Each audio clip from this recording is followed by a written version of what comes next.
España, amigos, es un país fascinante.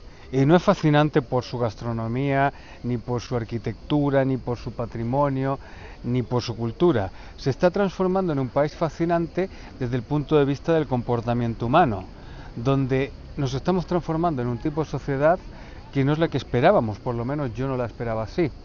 Hace unos días un señor mayor, paseaba junto con su mujer en la región de Murcia y bueno, pues es atacado brutalmente por un grupo de jóvenes de origen magrebí que lo graban, pero no solamente le dan una paliza, sino que lo humillan.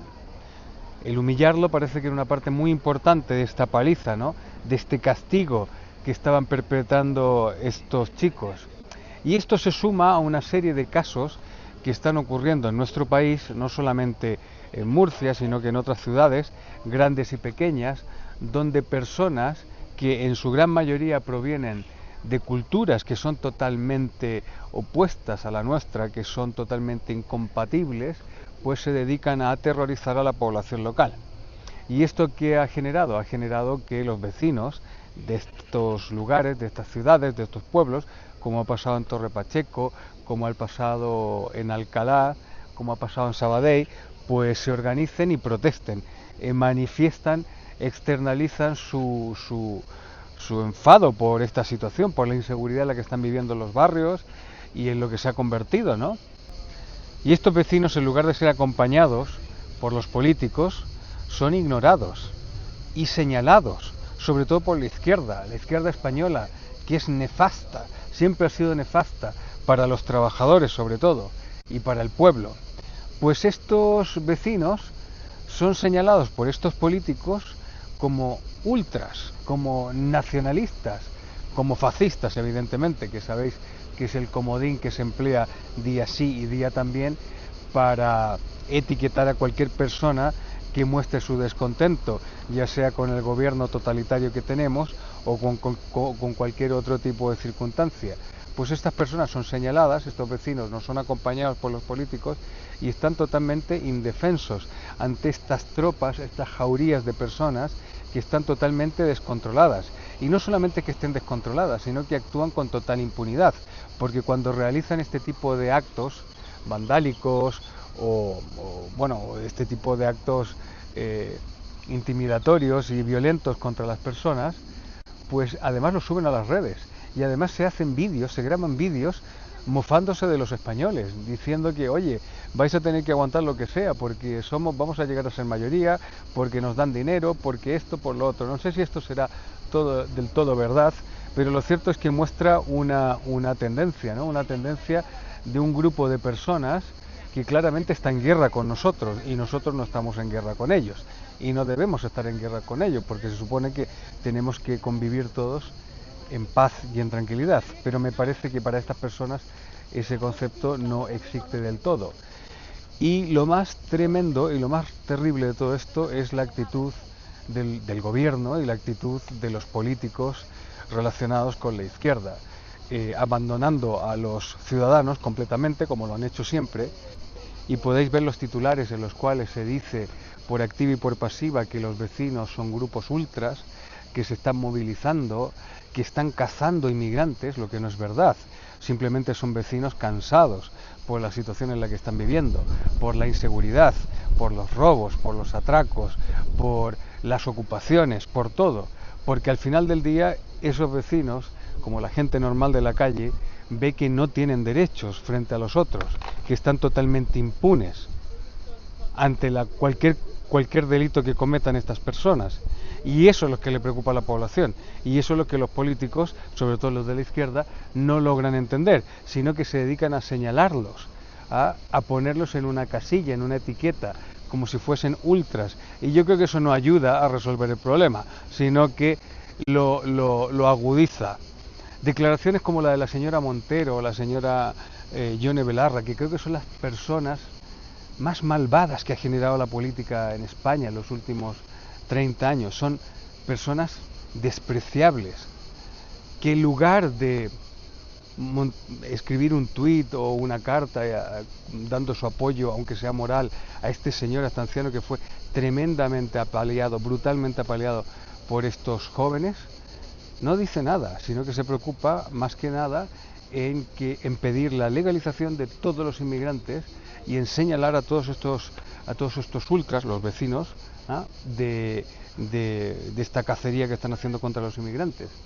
Y claro, vosotros diréis, pero ¿por qué esta gente protege tanto a los inmigrantes? Porque mira, los números son una maravilla. Resulta que el 30% de la población que vive en Torre Pacheco, en lo que pasó ahora, son inmigrantes, son de origen magrebí. ¿Cuántos de ellos tienen pasaporte o nacionalidad española? Pues esos son votos. Y evidentemente esas personas no van a votar para que las cosas cambien, sino que van a votar para que siga el statu quo. Y el statu quo es Partido Socialista Obrero Español y sus ramas políticas. Por lo tanto, ese es el objetivo, seguir en el poder. Y hay otra cosa muy importante, el presidente del gobierno, cuando fue el tema de la Dana, si os recordáis, al principio, cuando la gente se manifestaba también por la indignación de no recibir ayudas o que el Estado no estaba presente, ni el autonómico ni el nacional, el central, pues este señor decía que eran también ultras, que eran fascistas, no me acuerdo cuál fue el término, pero bueno, iba por ese camino. Y al final eran los vecinos de los mismos pueblos que estaban afectados. Gente que no solamente había perdido cosas materiales, sino que familias, que todavía están esperando las ayudas, por cierto. Ese mismo señor hizo comentarios parecidos ahora. Ese es el mismo señor que durante la pandemia tuvo un ministro de Sanidad que no tenía estudios de medicina, sino que tenía estudios de filosofía. El mismo señor que hablaba de un comité de expertos, que luego supimos que no existió nunca. Un mismo señor que nos decía que teníamos que vacunarnos, pero que no era obligatorio, pero claro, sin tener el carnet de vacunación no te podías mover ni de una calle a la otra, pero él no se vacunó. Y así una serie de cosas de esta gente que al final del día no es que sean corruptos, que lo son, sino que son malvados. Son malvados. Señalan al pueblo, señalan al obrero y señalan al trabajador y no se preocupan de ellos porque ellos se han transformado en una élite. Se han transformado en una élite que concentra el poder y el dinero, que es lo único que les preocupa. Es una situación bastante dramática. Y voy a rescatar otro punto sobre este tema. El presidente del gobierno el otro día compareció en el Congreso de los Diputados para dar explicaciones sobre el tema de la corrupción en su partido político, que afecta a la gente más cercana a él, sin contar a su familia, que están todos involucrados presuntamente en delitos.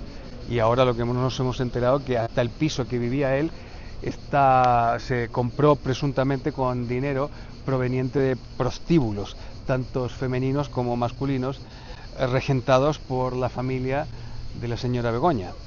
Y esto es una cosa muy grave. ¿Por qué? Porque este señor fue al Congreso de Diputados y dijo que él pensó en un momento que dimitir sería la solución, pero que no lo haría y que lo mejor era continuar. Pues esto básicamente nos demuestra o nos dice claramente cuál es la hoja de ruta, y es algo que yo he repetido en muchos vídeos, en muchos reels o en muchos artículos. Pedro Sánchez nunca va a dimitir, porque Pedro Sánchez no va a ser como cualquier otro presidente de la democracia española, que deja de gobernar y se va a su casa. Este señor seguramente acabará en la cárcel si deja el poder, y sabe que no puede perder esa protección. Y toda la gente que le rodea, que también está involucrada presuntamente en casos horrendos de corrupción, pero de lo peor, esa gente tampoco le interesa que este señor caiga, y a los nacionalistas evidentemente tampoco. ¿Por qué? Porque los nacionalistas viven de extorsionar a este hombre, por lo tanto no se va a ir. Y hay otra cosa que yo creo que la oposición en España, especialmente la del Partido Popular, que es realmente mediocre, pues ha infravalorado a Pedro Sánchez y no se ha preocupado de entender a su enemigo. Pedro Sánchez escribió un libro que se llama Manual de Resistencia, y ahí está todo. Creo que es la única cosa que ha escrito él, y que ahí está todo. Entonces Pedro Sánchez es un señor que llega al gobierno en unas circunstancias bastante peculiares y que no piensa abandonar el poder. No piensa, y esto es una cosa que incluso nuestros hermanos que vienen de Hispanoamérica y que vienen de regímenes parecidos a lo que se está instaurando aquí en España, Nos han advertido por activa y por pasiva. Y nosotros, los españoles, siendo tan arrogantes como lo hemos sido siempre, hemos dicho, eso no va a pasar aquí porque tenemos la Unión Europea.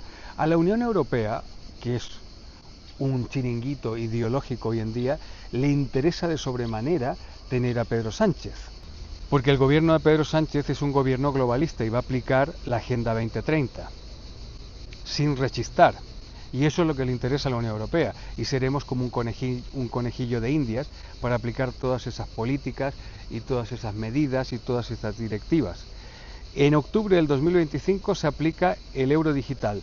Tened claro que España va a ser el primer país en implementarlo a nivel fiscal, con funcionarios públicos, en los sueldos y en todo. No será obligatorio, te dirán, no es obligatorio, pero claro, no tendrás oportunidad ni de pagar los tributos con dinero que no sea el euro digital, ni recibir subvenciones si no es con el euro digital, ni recibir tu salario, en el caso que trabajes en la administración pública o en empresas dependientes de la administración pública, si no es con el euro digital. Por lo tanto, pasa a ser una obligación encubierta, como lo que pasó con las famosas vacunas.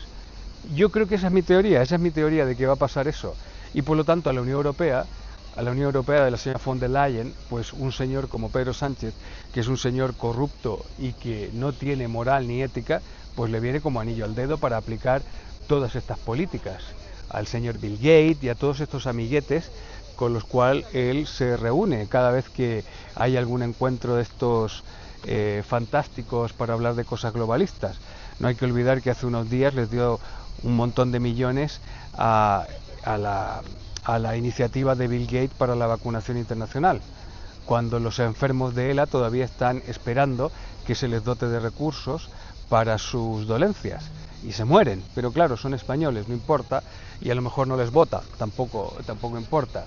Por lo tanto, nos estamos convirtiendo en una sociedad bastante horrible, pero no por culpa de los españoles, sino por los políticos. Y la gente muchas veces dice, bueno, es que ¿por qué no arden las calles? Es que la gente está amarrada, la gente no puede hacer nada más.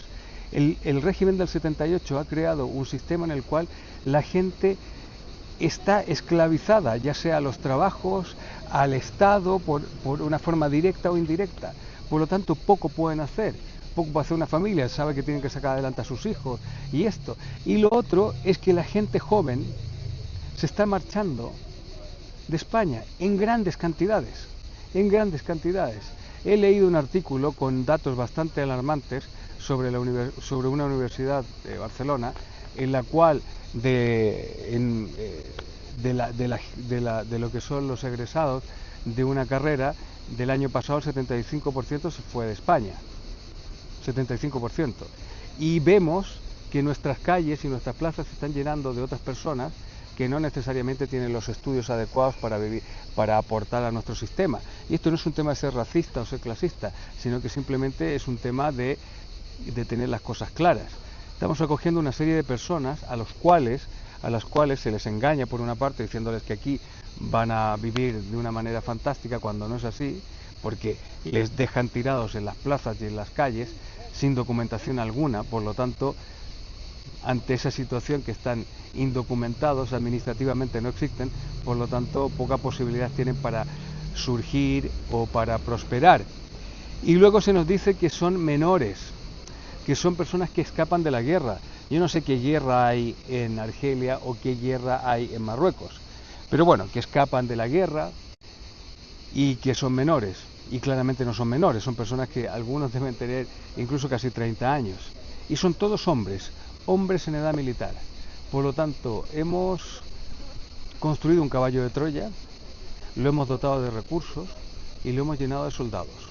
Y esos soldados los tenemos en nuestras fronteras. Y es lo que estamos viendo ahora en las calles. O sea, he visto un vídeo de un chico con tono desafiante y la verdad que es preocupante que lo diga, porque yo creo que muchos lo piensan así, es decir, mira, vamos a ver, nosotros en 10 años, si en Torre Pacheco ahora somos el 30 o el 35% de la población, en 10 años seremos el 60%. Y si eso pasa, pues aquí se van a aplicar nuestras normas, aunque estén en un estado que no las aplica. Y un ejemplo claro está en Inglaterra. Yo he vivido en Inglaterra 12 años, en el norte de Inglaterra, no en Londres, Y en el norte de Inglaterra hay muchos pueblos, como estos que han pasado lo de las violaciones de los pakistaníes y tal, en Oldham, en Rochdale, en todos estos, donde el 80% de la población son musulmanes y donde se aplica la Sharia, donde hay cortes de Sharia. Por lo tanto, da igual todo esto. Y nos hemos transformado en un país totalmente de pandereta. Y eso es lo grave de todo esto. Y de esto se trata este vídeo que he querido hacer para un poco quejarme de esta situación.